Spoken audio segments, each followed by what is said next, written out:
இல்லாம எந்த வேலையை செஞ்சாலும் மறுபடியும் செய்யணும்னு தோணும். புரிஞ்சுக்கங்க, புரியுதா நான் சொல்றது? ஏதாவது இந்த ட்ராப்ல சிக்கவே மாட்டான். அப்ப என்ன பண்ணுவான்? அவங்களோட கண்ட்ரோல்ல இருக்கிற மாதிரி இருப்பான். ஆனா இந்த வெளி உலகத்தின் கண்ட்ரோல்ல அவன் இருக்கவே மாட்டான். உள்ளுக்குள் உண்மையை உணர்ந்து உண்மை என்ன என்பதை அறிந்து அதுல இருந்து சீக்கிரம் வெளியே வந்துருவான். நீங்க இப்ப காத்தா இல்ல, அதுதான் பிரச்சனை. இப்போ நீங்கள் ஒரு ஜட பொருளாக இருக்கின்றீர்கள். ஜட பொருளாக இருக்கின்ற வரைக்கும் எல்லாரும் உங்களை வச்சு கேம் விளையாடுவாங்க. எப்படி வசதி? மூச்சை தன்வசப்படுத்தினா எப்படி ஒருத்தன் ஞானி ஆகிறான்? இங்க பாருங்க, இந்த மூக்கு வழியா போச்சுன்னா இவனுக்கு ஒரு உண்மையும் தெரியக்கூடாதுன்னு இறைவன் வந்து சூட்சமா சில லாக்கு உள்ள போட்டு வச்சிருக்கிறாரு.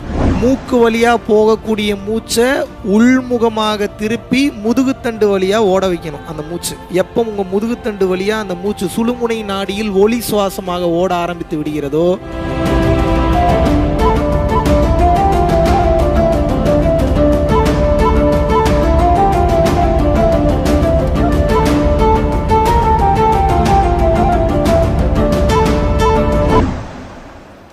திருப்தி இல்லாம எந்த வேலையை செஞ்சாலும் மறுபடியும் செய்யணும்னு தோணும். புரிஞ்சுக்கங்க, புரியுதா நான் சொல்றது? ஏதாவது புரியுதா புரியலையா? திருப்தி இல்லாமல் ஒரு வேலையை செய்தால் என்ன தோணும்? மீண்டும் மீண்டும் மீண்டும் மீண்டும் அதை செய்ய தோன்றும். அப்படின்னா என்ன அர்த்தம்? நீங்க இன்னும் நிறைவடையலைன்னு அர்த்தம்.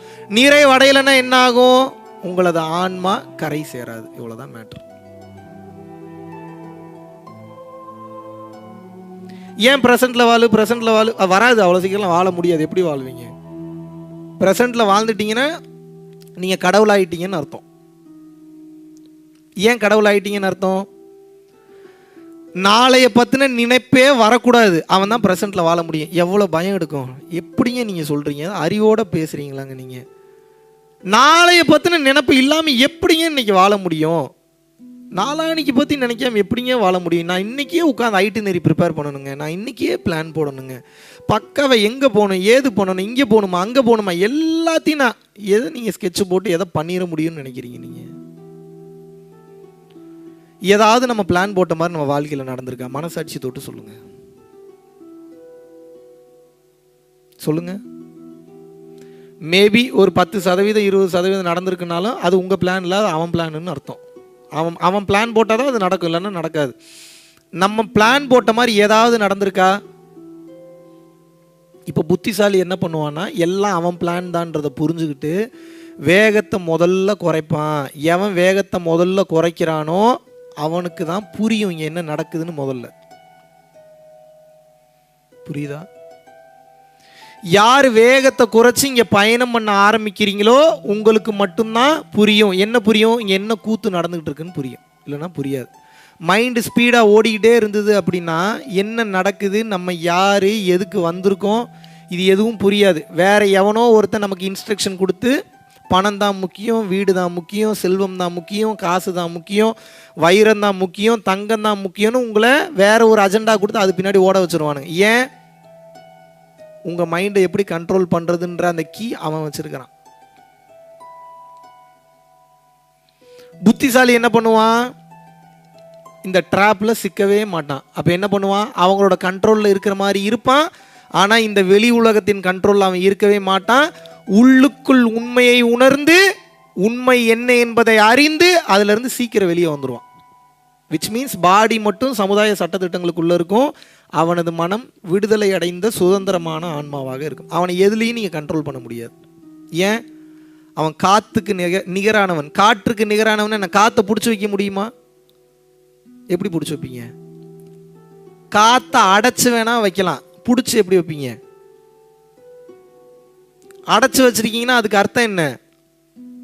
என்னைக்கோ ஒரு நாள் வெளியே போக போகுதுன்னு அர்த்தம். அடைச்சு வச்சாலுமே அதை அடைச்சு வைக்க முடியாது ரொம்ப நாளைக்கு. பிடிச்சி வைக்க முடியுமா காற்றை? முடியுமா? நீங்க இப்ப காத்தா இல்ல, அதுதான் பிரச்சனை. இப்போ நீங்கள் ஒரு ஜட பொருளாக இருக்கின்றீர்கள்.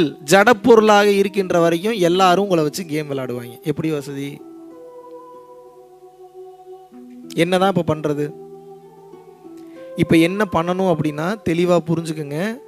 எல்லா ஆன்மீக பயிற்சிகளும் இந்த உலகத்துல எந்த கோர்ஸ் போனீங்கனாலும் வேற வேற மாதிரி சொல்லுவாங்க. மேட்ரு ஒன்று தான். என்ன தெரியுமா? மனசை நிறுத்தி பழகு. அவ்வளோதான், மேட்ரு முடிஞ்சு.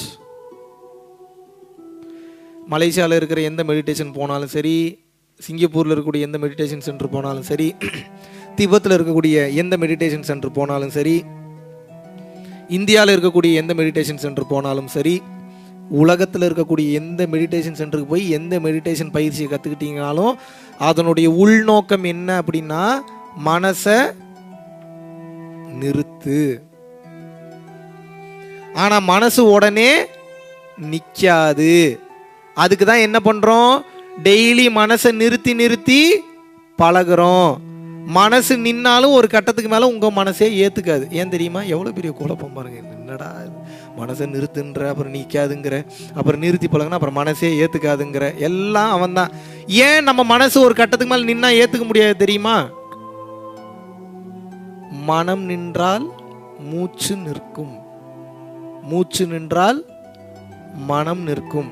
மனசை நிறுத்துனா அதுக்கு அர்த்தம் என்ன அப்படின்னா, செத்து போன்னு அர்த்தம். மனசை நிறுத்தினா அதுக்கு அர்த்தம் என்ன? செத்து போ அப்படின்னு அர்த்தம். யார் இங்க செத்து போறதுக்கு தயார் நிலையில் இருக்கீங்க? Very good. யார் தயார் நிலையில் இருக்கிறீங்களோ உங்களை செத்து போக வச்சிடுறேன். சாகாமல் சாகும் கலை. இந்த கலைக்கு பேர் என்ன? சாகாமல் சாகும் கலை. அதைத்தான் இப்போ உங்களுக்கு சொல்லித்தர போறேன். ஆனால் சாகும்போது வலிக்கும். அப்போ என்ன? செத்து செத்து பழகி பழகி ப்ராக்டிஸ் பண்ணுறோம். நான் ஏன்டா செத்து செத்து பழகணும்? செத்து செத்து பழகுனீங்கன்னா தான் நீங்கள் இறைவனாக மாற முடியும். நானே விட்டா ஒரு நாள் செத்து போயிடுவேனே, இதுக்கு எதுக்கு நான் இங்கே இப்போத்துலேருந்தே செத்து செத்து பழகணும்? இப்போத்துலேருந்தே செத்து செத்து பழகுனீங்கன்னா பதிவுகள் இல்லாத ஆன்மாவாக மாறி இறைவன்கிட்ட போயிருவீங்க ஃபைனலாக செத்து போகும்போது. இப்போ செத்து செத்து பழகலைன்னா பதிவு அதிகமாகிட்டே வரும். சாகும்போது இறைவன்கிட்ட போக முடியாது, பேயா மறுபடியும் இங்கே தான் சுற்றிக்கிட்டு இருப்பீங்க. புரிஞ்சுதா? புரிஞ்சுதா புரியலையா? இப்போ மனசை நிறுத்தி பழகுனா என்னன்னா, செத்து பழகுன்னு அர்த்தம். மனசை நிறுத்தி பழகுனா என்ன அர்த்தம்?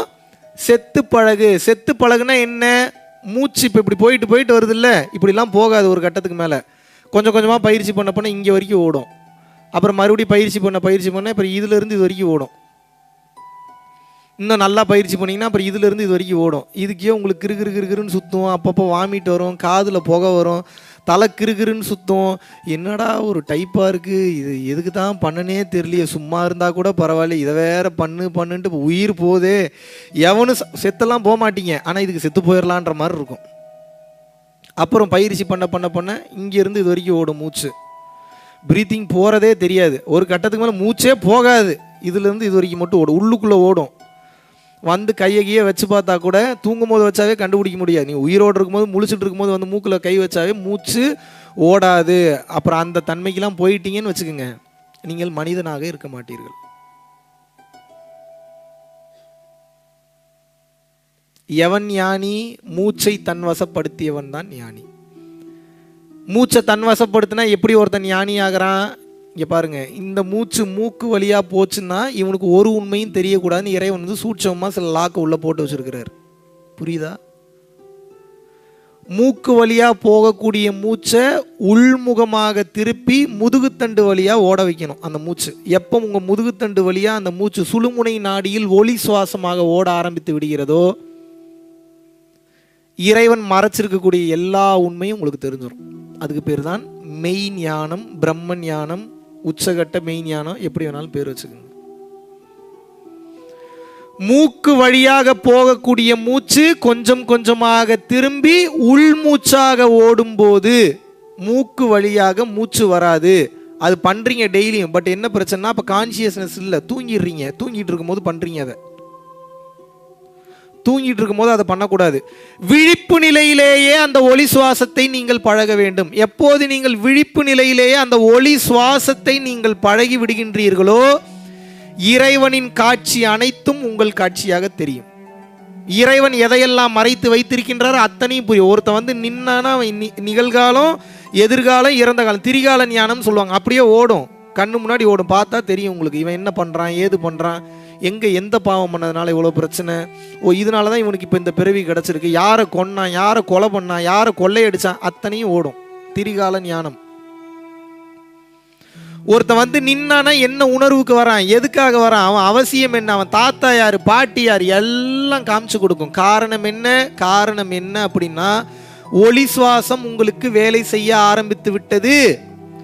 ஒளி சுவாசம் வேலை செய்யும் போது மனித உடலில் இருப்பீர்கள், ஆனால் நீங்கள் மனிதன் இல்லை, கண்டுபிடிக்கவே முடியாது. நீ மனுஷனா இல்லை வந்து ஒரு ஏலியனான்றது பார்க்குறவனால கண்டுபிடிக்க முடியாது. ஏன்? ஸ்பெஷல் பவர் ஆட்டோமேட்டிக்காகவே ஆக்டிவேட் ஆகிடும். ஏன் ஸ்பெஷல் பவர் ஆட்டோமேட்டிக்காக ஆக்டிவேட் ஆகுது? ஒளி சுவாசம் நிகழும் போது நீங்கள் உங்கள் மனதிலிருந்து செயல்பட மாட்டீர்கள். மனதை அடக்கி ஆளக்கூடிய வலிமைக்கு போயிருப்பீங்க. மனதை அடக்கி ஆளக்கூடிய வலிமைக்கு போனதுக்கு அடுத்த ஸ்டேஜ் என்ன அப்படின்னா, ஆன்மாவிலிருந்து செயல்படுவது. ஆன்மாவிலிருந்து எப்போது செயல்பட ஆரம்பித்து விடுகின்றீர்களோ அப்போது நீங்கள் இறைவனாக மாறிவிட்டீர்கள் என்று அர்த்தம்.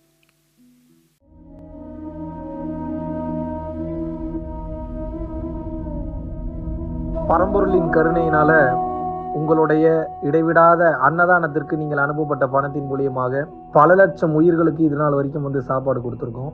ஸோ கொரோனாலேருந்து ஆரம்பித்து ஒரு நாள் கூட விடாமல் பல உயிர்களுக்கு வஸ்திர தானங்களாக இருக்கட்டும், படிக்க முடியாதவங்களுக்கு கல்வித்தொகை கட்ட முடிய விஷயங்களாக இருக்கட்டும், இல்லை ஸ்போர்ட்ஸ் ரீதியாக விளையாடக்கூடிய நல்ல மாணவர்களை அனுப்பி வைக்கக்கூடிய விஷயங்களாக இருக்கட்டும், அதை தொடர்ந்து வந்து பார்த்தீங்கன்னா ரெகுலராக மந்த்லி பேசிஸில் ஏழை குழந்தைகளுக்கு க்ரோசரிஸ் கொடுக்கறதாக இருக்கட்டும், இல்லை அவங்களுக்கு வந்து பார்த்தீங்கன்னா சேம் அவங்க விருப்பப்படுறவங்களுக்கு வீட்டு துணிமணிகள், வீட்டுக்கு தேவைப்படக்கூடிய மற்ற பொருட்கள் வாங்கி கொடுக்கறதாக இருக்கட்டும், எல்லா உதவிகளும் வந்து பார்த்தீங்கன்னா உங்களோட உதவினால தான் போயிட்டு இருக்கு. சாது சிதம்பர சுவாமிகள் வளநாட்டார் வந்து ஒரு வார்த்தை சொல்லுவார், பசித்தோர் முகம்பார் பரம்பொருள் அருள் கிட்டும் அப்படின்னு வந்து சொல்லுவார்.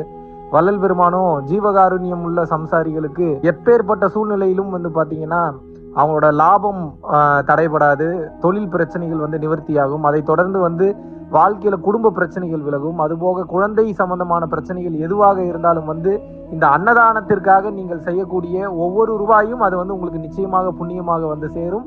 புண்ணியத்தை கடந்த நிலையில் முக்தி பாதைக்கும் அது நிச்சயமாக உங்களை வழிநடத்தும். அதனால விருப்பப்படுறவங்க நம்மளுடைய பரம்பொருள் அறக்கட்டளையினுடைய சேரிட்டி ஆக்டிவிட்டீஸ்க்கு தங்களுடைய விருப்பப்படக்கூடிய நன்கொடையை கீழே உள்ள டிஸ்கிரிப்ஷன்ல இருக்கக்கூடிய அக்கௌண்ட் நம்பருக்கு செலுத்தலாம். இதற்குண்டான அந்த அருளை சித்தர்கள் உங்களுக்கும் உங்கள் குடும்பத்தாருக்கும் வழங்க வேண்டுகிறேன். குருவின் பரிபூர்ண அருளாசிகள். குரு கடாட்சம்.